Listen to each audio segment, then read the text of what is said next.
We wanted to get a picture beyond the news feed about Ukraine. So we invited former guest Monika Bielskyte, who was a Chernobyl baby, to give us a visceral picture of what's happening and why from her vantage point.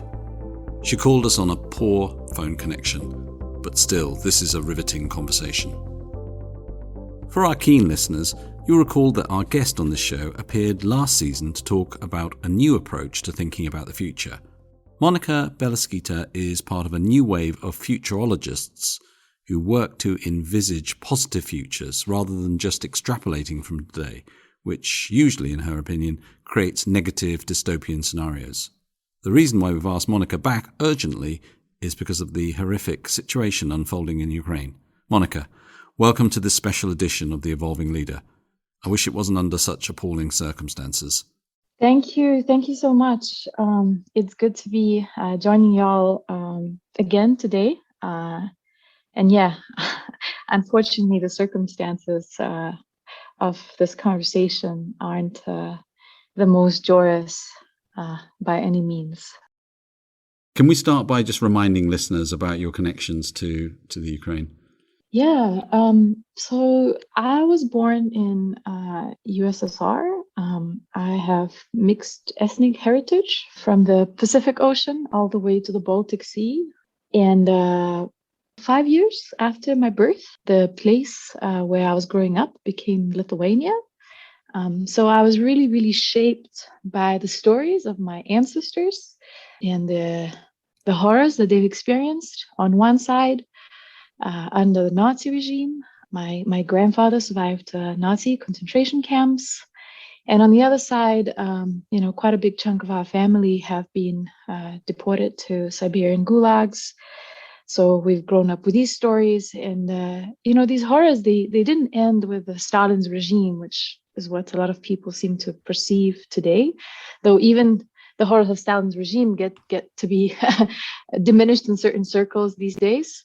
But it continued all the way until the independence. And even after the independence, the very structure of the country has been really, really gutted. So everything needed to be reconstructed, because in Soviet Union, everything was centralized in Moscow, and Moscow was ultimately the center of extraction of wealth and resources and talent from all of its other occupied territories. So I think I was really fundamentally shaped by these stories of where I come from, and the pain and suffering of my ancestors under the brutality of the totalitarian regime, but also the possibility that such a regime can indeed fall. That none of that stuff is inevitable, and no matter how powerful it seems and how omnipresent, it actually can collapse, especially under its own weight. So that's on one side, and then really seeing that change, how the country became independent, how then it integrated NATO and European Union. It doesn't give me the luxury to think about it in really abstract ways. But it's very, very grounded in reality, because just 30 minutes from where most of my family lives is the border to Belarus. And Belarus did not enter NATO and did not enter European Union, very much against the will of its citizens. It's been under the dictatorial regime of Alexander Lukashenko. And, life just 30 minutes across the border is completely different. We have a lot of refugees and asylum seekers, even prior to the current Russian military invasion of Ukraine. We had a lot of Ukrainian, Belarusian, and Russian refugees. So it's a very tangible reality. And for me, seeing the collapse of these physical walls and the opening up of the digital world is really, really what informed how I see the world, how I experience the world. I guess differently than a lot of people in the Western world, I did not take any of these liberties for granted. Since then, I left Lithuania about half a lifetime ago. And since then, I've traveled extensively through my work, through my research projects, through my speaking commitments as a public speaker, as a consultant, as a researcher. I haven't lived in my country for more than half of my life, but I do regularly go back there. My entire family is there. So they're very much at the front line. They are 30 minutes from where essentially Russian, Belarusian military currently are. Of course, currently the aggression is directed towards Ukraine, not towards the Baltics, but Putin has very openly stated that he does not see us as countries. He never accepted our integration into NATO, and that he's a wild mission. And his idea of greatness would be to follow Stalin's example and to reintegrate voluntarily, as he says, but we clearly know purely by force, all of our countries. So I think that's a brief introduction. Maybe just to add another small big thing is that I'm very much a Chernobyl baby. My mother was pregnant with my father. They were very close to Chernobyl disaster when my mother was pregnant with me. And they were absolutely not informed by the communist regime about the catastrophe. So they were under the black rain, and my mother's pregnancy was very uncertain. It was very unclear, if I will be born and how I'll be born and how long I would live. Because of communist regime's decision to not inform people about the catastrophe and to expose people to radioactive outfall that ended up killing millions fairly immediately after the disaster, and many more over the years to come. So obviously we have soaring cancer rates across that entire region, in huge part. I mean, first of all, the disaster happened because of the incompetence of the authoritarian, totalitarian regime, where nobody will say no to the superior person. But secondly, even when the disaster happened, people were not informed about it. Right, disinformation has hid it from us. So I feel, again, very differently than a lot of commentators and what I call right now West-splainers, who are very disconnected from our realities, who have not lived under the totalitarian regime, whose ancestors have not experienced that, and who do not have a visceral understanding of our cultures, of our languages, of our histories. For me, it really hits home, and it really triggers a profound intergenerational trauma and fear. The country where I am currently is South Africa. South Africa has been more home than anywhere else, especially during the pandemic, because that really slowed down the traveling. And, I see a lot of really interesting parallels. Obviously, the situation in South Africa, was very different, but there are profound connections and comparisons between, what people have experienced here under the oppressive apartheid regime, and certain aspects of way less significant racial undertone, at least, a smaller racial undertone in terms of the Baltics, Ukraine, Czech Republic, etc., but still a very strong racial undertone in places such as Tajikistan, Uzbekistan, Kyrgyzstan, etc. And, and here my friends, they are the younger friends of mine, they are the first born free generation. And similarly, we are the first born free generation. So we essentially are the first generation that hoped for the next generation to come upon us, our children, that could be raised past that trauma of the extreme totalitarian regime, extremely oppressive regime, because us. I was still born under the regime. Some of my younger friends have been born. My younger siblings as well. All of my younger siblings, they were born after the collapse of regime. But we were born to people that were the children of the regime. The children. They were not children of the regime. They were they were the children oppressed by the regime. And I think this is triggering just sort of extreme intergenerational PTSD, because we've grown up with all of these stories, and now it feels like the story is becoming our story, not just through our lineage, but through our experience. My youngest sibling is almost 30 years younger than me, and my father called me the other day, and he said that my 6-year-old sister, the only thing she is asking about, the only thing she is talking about is Russia, Putin, and war. And I remember how myself, my very first childhood memory, and truly, I'm not lying, I'm not inventing it for the story, but my very first childhood memory is of Russian tanks coming into our country. And us seeing that on TV, us seeing the tanks running over people's bare bodies, and me being terrified and asking my father, what are we going to do about it if the tank's going to come and try to shoot at us? And right now, my youngest sibling, that I'm 30 years apart, so she technically could be my child if I had children. That's what's on her mind. So let's go back to something you just mentioned, which is this kind of West-splaining of the why of the Ukraine conflict. And there's a whole bunch of arguments being lined up in terms of our ambitions around NATO and not really understanding Russia and so on. What are we missing here from your perspective?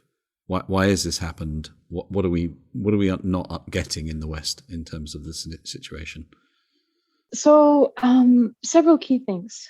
First of all, Eastern European history is very different from Western European history, let alone American history.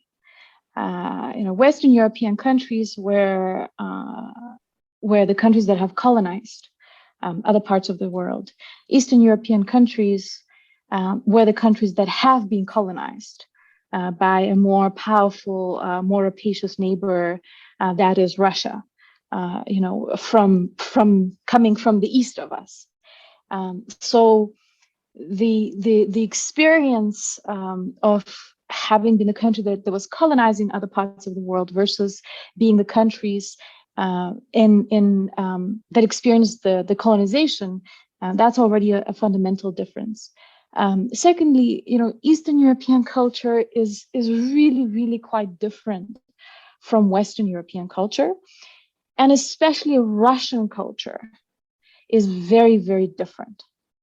And there's certain cultural nuances that are really getting lost when somebody is, just reading about what Putin said, whereas me watching Putin speak, understanding every word that he says, being able to correlate it with his expressions, understand the context within which it exists, which is the history of Soviet Union, the history of Stalinism, the history of the genocides that different parts of the Eastern Europe have experienced, as well as different cultural references.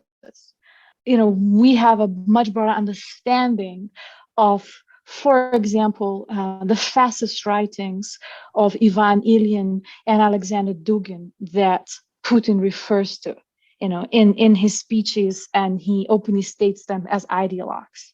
There's certain interrogation techniques and certain behavioral patterns that are the stories that we, again, grew up with, because those were the KGB interrogation techniques, and Putin was a KGB agent, right? So those things, they're not abstraction to us. We have a visceral knowledge because these are the stories that we absolutely have grown up with and that have informed our cultural understanding.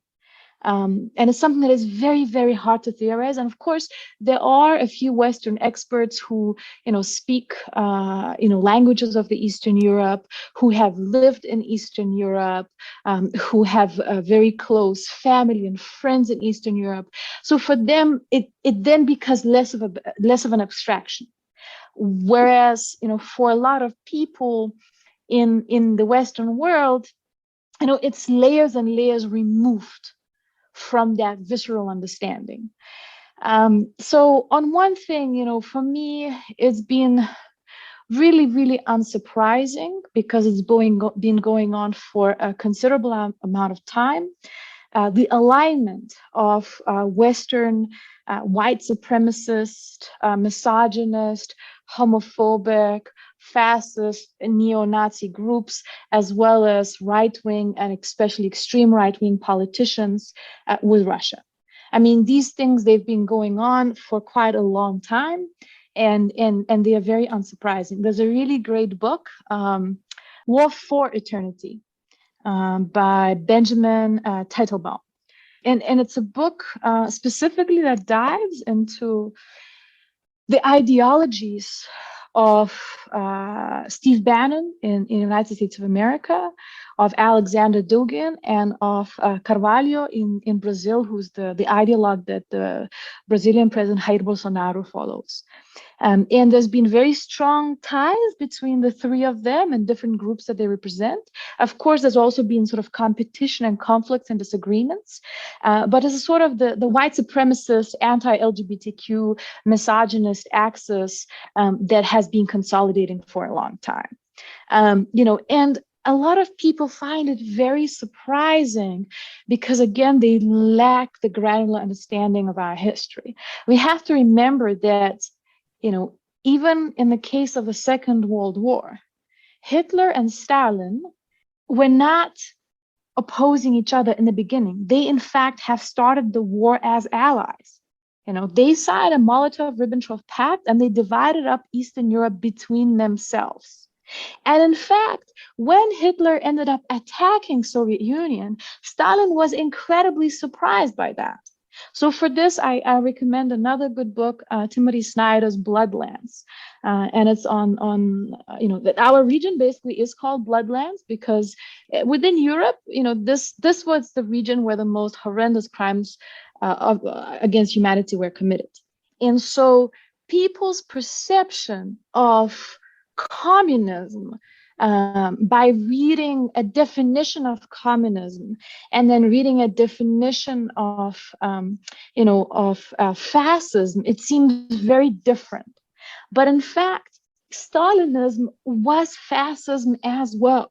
There was an elite centralized power group in Moscow that was extracting from everybody else, and there was a greater nod for more of a cultural integration versus in Hitler's perception of the world, Aryans were the superior race above everybody.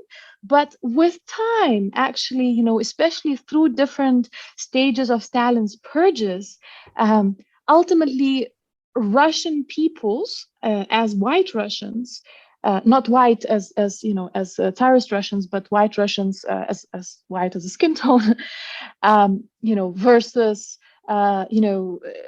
Jewish Russians, or Polish or Ukrainians, or any people from Central Asia. Everybody else suffered the worst kind of ethnic cleansing and genocide as compared to the white Russians and people in sort of that region closer to Moscow. All right. So, even that with time, the fascist ideology where there was a certain group that was clearly superior to everybody else, also shone through. Before, Stalin started killing Jewish people all the way in the early 30s. Whilst Hitler was still thinking how he wants to, get rid of Jewish people. And then further down the line, of course, he committed the greatest Jewish genocide of all times, the Holocaust. But Stalin had pioneered a lot of these techniques already. What happened, so for example, right now in a situation that is happening in Ukraine, we have to put it in the context of intergenerational trauma of Holodomor, which was, again, one of the greatest famines within a sort of European region. And it was purposely designed to follow Stalin's 5-year plan where food was taken away from Ukrainian peoples. And it resulted, the numbers vary. It was at least 3 million people have died, but some calculations counted up to 12 million people. But the general number tends to be said between 3 and 5 million Ukrainian people starved to death, to a point that there was a widespread cannibalism. Right? And people still remember that. That still lives in people's bones. So right now, when Putin says a speech saying that, well, Ukrainians, in fact, are not real people, they're not a real country. The only reason why they have separated is because because of NATO disinformation or because of neo-Nazis or something like that. For Ukrainian people, they have been seen as subhuman, and they have been murdered on mass scale by the Kremlin regime historically, throughout the 20th century already. But for me personally, it's been much, much harder to watch a lot of the so-called progressive people, especially younger people that, embrace the idea of the green planet, that embrace the idea of LGBT inclusion, that believe in disability justice. So, generally progressive causes, generally people that are part of my circles, all of a sudden starting to echo essentially Kremlin's talking points, but through a slightly convoluted lens. So scholars such as Mersheimer, I don't know if I'm pronouncing the name correctly, have been cited on endlessly. And statements such as, this is the fault of the US, this is the fault of Europe, this is the fault of European Union, this is the fault of NATO expansion. And if NATO wouldn't have been wanting to expand, then this wouldn't have happened. And the complete lack of historical context that there are multiple imperialisms that exist in a world, and that specifically for Eastern Europe, our main aggressor has been Russia, right? And Russia absolutely is an imperial power. It is the largest landmass, and especially during the time of Soviet Union, it was an uncomparable in size. British colonies, if you took together British colonies, of course, that was also an extraordinary amount of land, but it was the largest sort of land-based country. And so a lot of people will perceive that because somehow Russia didn't have colonies on the African continent or in South America, that somehow they were not the colonizer, that somehow all of our countries just ceased in existence. We decided to not speak our language anymore. All of the indigenous people, indigenous lands said we are very happy to be subordinated by Moscow, and that somehow we joined them voluntarily. I mean, this is absolute denial of hundreds of millions of people's lived history.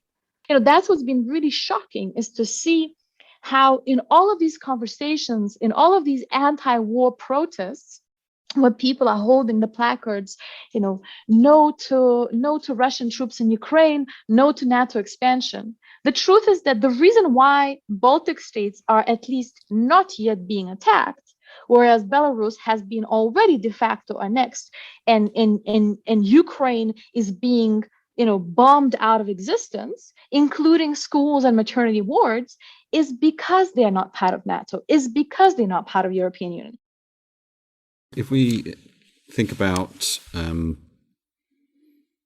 that perspective, what about the generation of people that you grew up with who were the first to be free of that authoritarian state? What are you seeing with your colleagues, your peers, the people who are not adopting this rather skewed view of the world? What's the hope that you've got a generation of people who can think differently forward? I mean, what's been really, really hard to watch is to see our voices being erased from these conversations that are currently happening in the world about what is actually unfolding in the region and what are the real risks.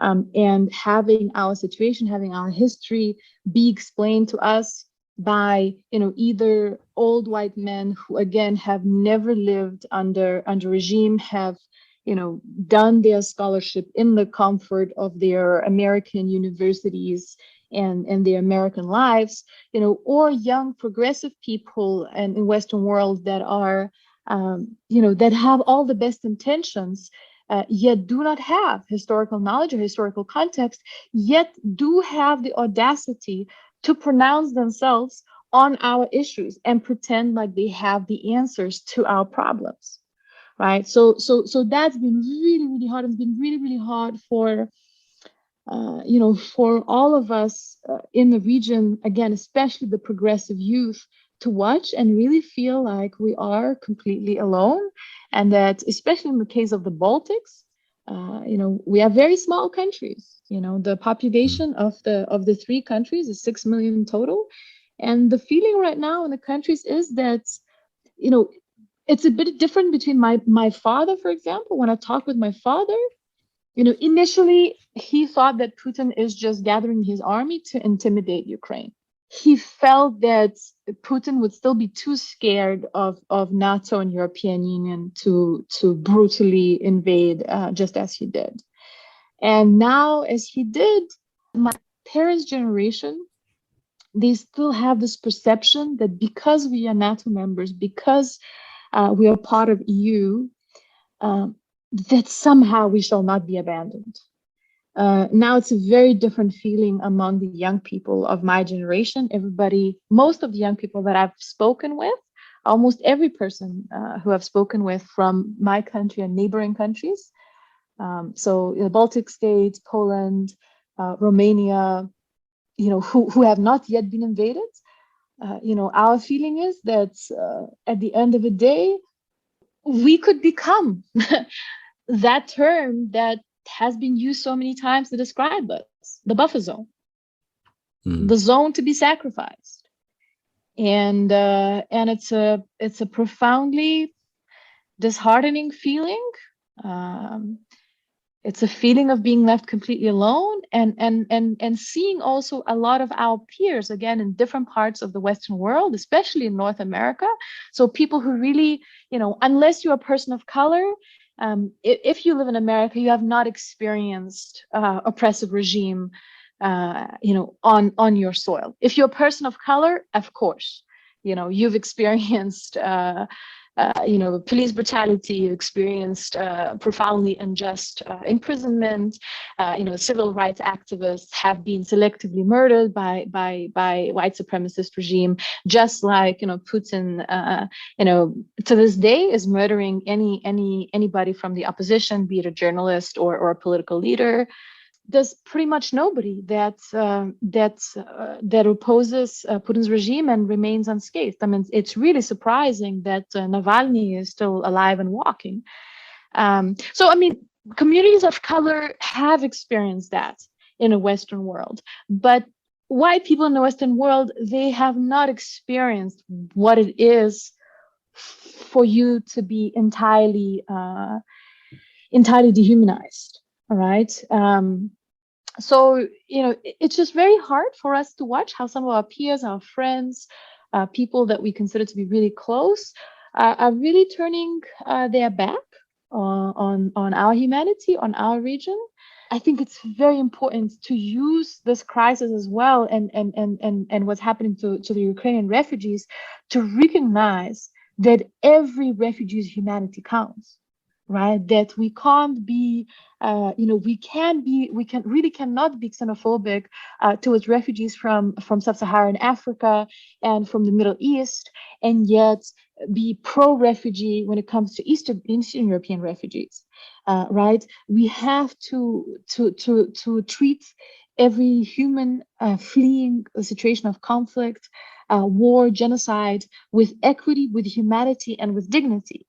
But I also need to preface that the truth is that, for example, the refugee camps in Lebanon have accepted an extraordinary amount of people fleeing Syria, right? Colombia has accepted an extraordinary amount of people fleeing from Venezuela. Uganda has accepted an extraordinary amount of people fleeing from Sudan. And currently, UK, for example, is not actually accepting Ukrainian refugees. Currently, Ukrainian refugees are being accepted by neighboring countries, the Baltics, but predominantly Romania, Moldova, and Poland.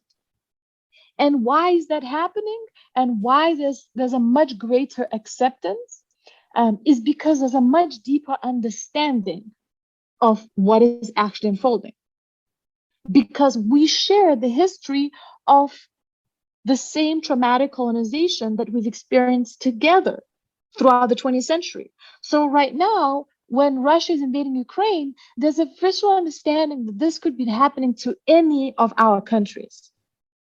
And there's a visceral understanding that next year, this could be any of our countries, or next month.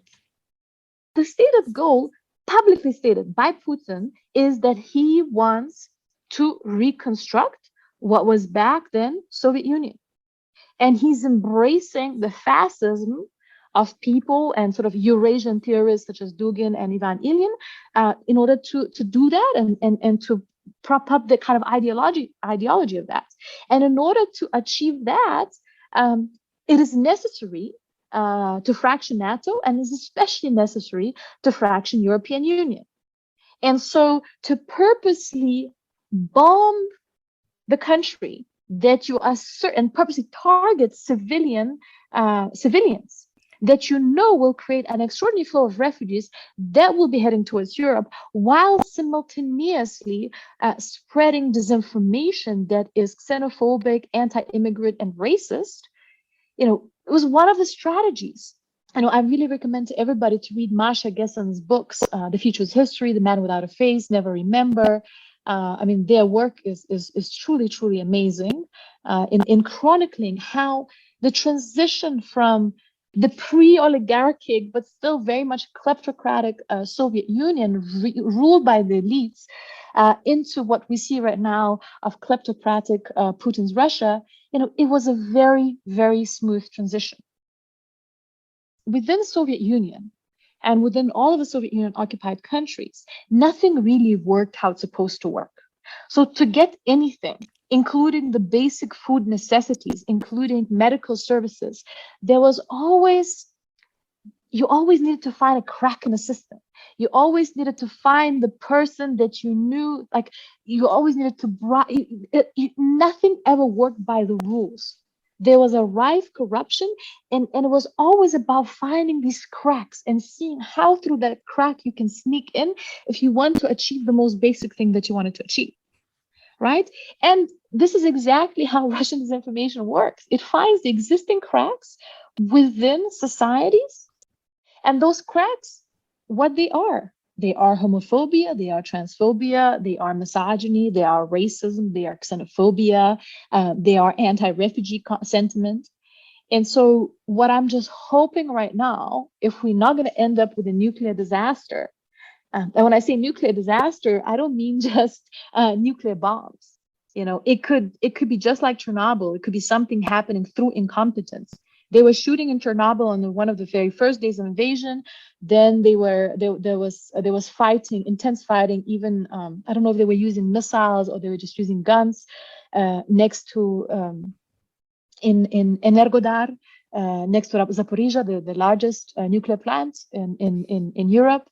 And currently, they had cut down electricity that stopped the cooling of the.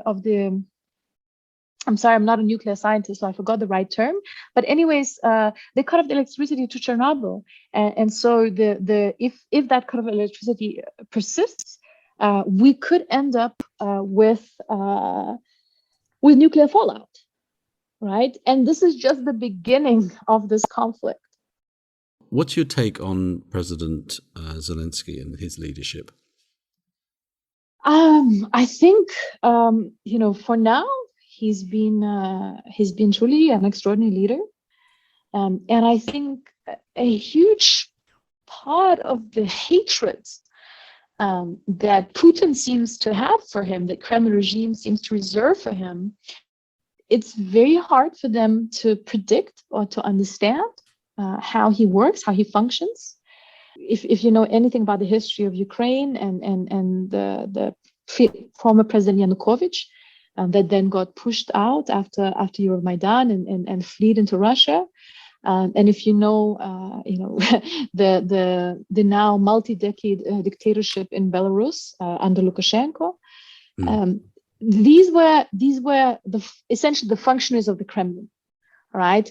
And I think for Putin it was very easy to understand the psychology of these people, and hence it was much easier to control them, and hence to control these countries, through puppeteering their leaders. Zelensky is a very different kind of character. I mean, it's truly, his life is truly extraordinary. He studied law, and then he became an actor and a producer, and he actually, he acted a president in this TV drama. He acted a person that accidentally becomes a president in this TV drama, and that led to him ultimately becoming the president. A friend of mine, Jenka Gorfinkel, has been tweeting also quite a lot about the crisis. She was also a Jewish refugee whose family fled Soviet Union. So for her, we relate in quite a lot of our reading of the current situation. And so what she spoke about is that, well, it's not surprising that he's able to communicate and to appeal to global audiences in such an efficient manner, because being an actor, let alone being a good actor, gives you certain skills of communication. And if you are able, instead of being this dictatorial figure, such as from Putin to Hitler to Gaddafi to Mussolini, there's actually a really great book that I would like to recommend, Strong Men, that was just a couple of years old, that kind of looks into these strongman figures that the dictatorial leaders that really try to center everything around their personality, and they will not rely on anybody else's expertise, especially when their expertise contradicts, these dictators' intuitions. Whereas I think with somebody like Zelensky in this situation, for him to effectively communicate and inspire Ukrainians that are resisting, that are fighting back, both in the army and civilian resistance, as well as appealing to the global audiences. And then if he surrounds himself with capable people in all of the other areas that require much deeper knowledge than what is his, then I think he's a surprisingly very, very effective leader in a crisis like we're experiencing, where this is one of the first wars on such a scale with such a direct global communication. And surprisingly enough, right, in this case, it is the victim of aggression that is able to communicate much more efficiently. Because sadly enough, with in situations like invasions of Iraq, of Afghanistan, the global audiences really didn't have enough of the direct experience of what people from the countries that were being invaded, what was their perspective, what was their plight. And it was much harder for the global audiences to follow that and to hence seek for justice within their governments and to oppose against certain injustices and abuses of war and stuff like that. So I think this is really, really interesting. I would like to recommend Masha Gessen's, not just the books of theirs that I mentioned, but also the recent articles, especially the one where they are speaking on how the war is being translated completely not as war, but as this parallel kind of fictional reality to Russians via state TV channels, right? And of course, you could say that, well, Russian people still have access to the internet. They still could, get their news elsewhere.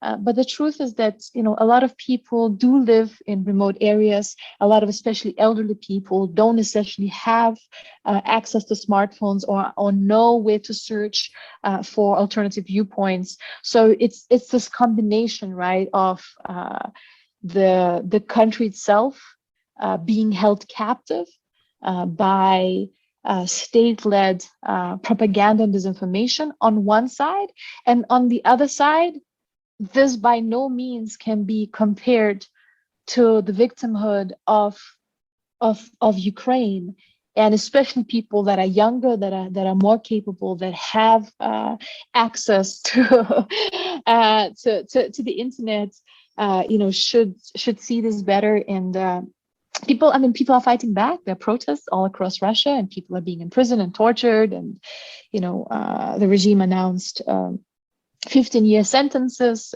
for opposing this invasion.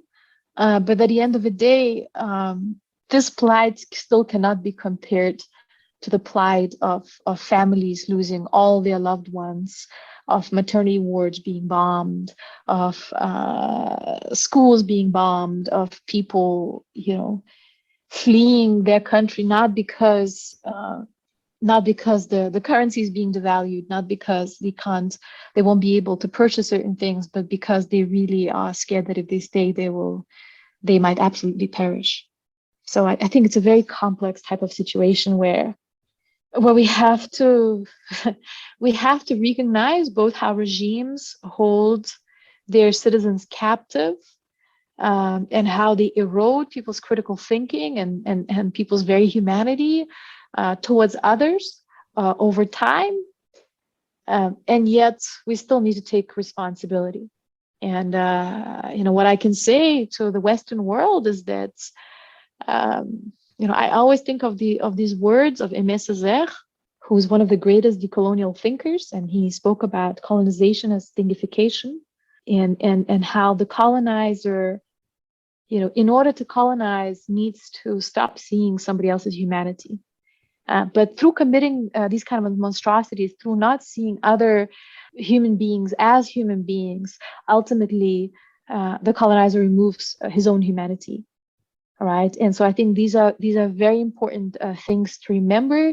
And another thing that Aimé Césaire speaks about is how the brutalities within Europe happened, how the horrors of the Second World War came to be, is because all of that stuff was pioneered somewhere else first. Before Holocaust happened, Germans committed the genocide in Namibia, country that is just next door here to us in South Africa, where 80% of the Herero population was exterminated, right? And the scientists that worked and did this sort of really, really horrendous sort of medical experiments and everything that kind of came to be then, in the concentration camps were predominantly Jewish, but also Roma and disabled people were imprisoned and murdered. That stuff was pioneered first in the global South, in the former colonies. We have to remember what Belgium did in Congo. Again, more than 10 million people dying, et cetera, et cetera. And so, chickens come home to roost. And so we kind of have to always see where our responsibility lies within these things. And so even, when we think about today's Germany and how Germany rendered itself dependent on, Russia's oil and gas, and the role of the former Chancellor Schroeder in that, right now we are reaping the consequences of it. You can only enable violence somewhere else for that long. People didn't want to see what Putin's regime did in Chechnya. People didn't want to see what Putin's regime did in Syria.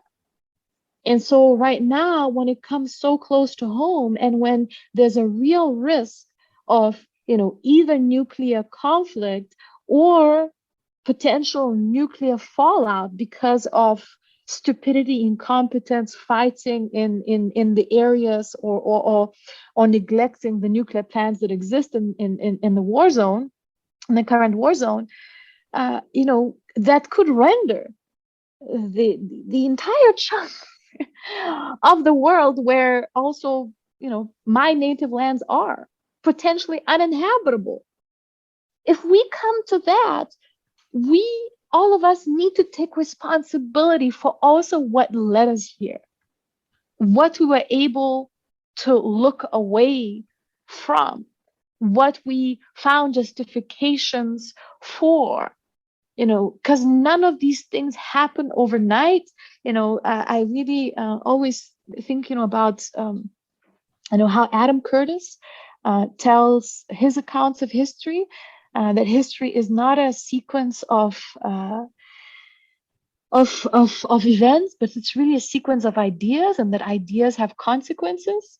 And so if we don't analyze what are the ideas, what are ideologies that power us as humanity, and what we tolerate and what we look away from, what we decide to live by, at some point, these consequences come upon us. Mm-hmm. And so I think this is what we're living through right now. And I think the only answer to all of that, well, first of all, this is an extreme situation, right? So when you break the leg, just herbs and exercise and therapy and rethinking your lifestyle, whatever, is not going to help you.